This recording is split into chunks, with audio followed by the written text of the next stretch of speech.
നമസ്കാരം. മിവി സ്പീക്ക് വീഡിയോയുടെ പുതിയൊരു വീഡിയോയിലേക്ക് സ്വാഗതം. സംസ്ഥാനത്തെ എല്ലാ വിഭാഗം റേഷൻ കാർഡ് ഉടമകൾക്കും പരമ്പരാഗത മത്സ്യത്തൊഴിലാളികളുടെ പെർമിറ്റുള്ള മത്സ്യബന്ധന യാനകൾക്കും ഈ മാസം മുതൽ മണ്ണെണ്ണ വിതരണം ചെയ്യും.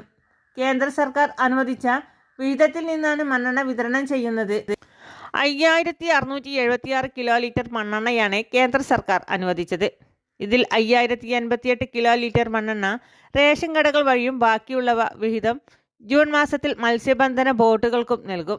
മഞ്ഞ കാർഡ് അംഗങ്ങൾക്ക് 1 ലിറ്ററും പിങ്ക്, നീല, വെള്ള എന്നീ റേഷൻ കാർഡ് അംഗങ്ങൾക്ക് 1/2 ലിറ്റർ വീതവുമാണ് മണ്ണെണ്ണ ലഭിക്കുക. ഏപ്രിൽ മുതൽ ജൂൺ വരെയുള്ള വിഹിതമാണ് ഈ മാസം ലഭിക്കുക.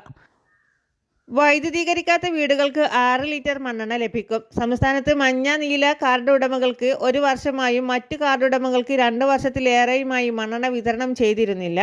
നിലവിൽ മഞ്ഞ, പിങ്ക് കാർഡുകാർക്ക് മാത്രമാണ് മണ്ണെണ്ണ നൽകിയിരുന്നത്. കുറഞ്ഞ അളവിലെത്തിയിരിക്കുന്നത് നഷ്ടമാണെന്ന് ചൂണ്ടിക്കാട്ടി മിക്ക വിതരണക്കാരും പിന്മാറിയതിനാൽ ഈ വിഭാഗക്കാർക്കും യഥാസമയം കിട്ടാറില്ല.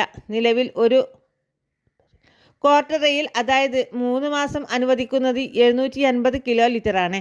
ഈ മാസം 29-ന് മുമ്പ് എണ്ണ കമ്പനികളിൽ നിന്ന് മണ്ണെണ്ണ ഏറ്റെടുത്ത് 31-ന് മുമ്പ് കടകളിൽ എത്തിക്കാനാണ് നിർദ്ദേശം. എല്ലാവിധ സർക്കാർ അറിയിപ്പുകളും നേരത്തെ തന്നെ നിങ്ങളിലേക്ക് എത്തുവാൻ വേണ്ടി ഈ ചാനൽ സബ്സ്ക്രൈബ് ചെയ്യാൻ മറക്കല്ല. വീഡിയോ ഇഷ്ടമായ ലൈക്ക് ചെയ്ത് സപ്പോർട്ട് തരുക.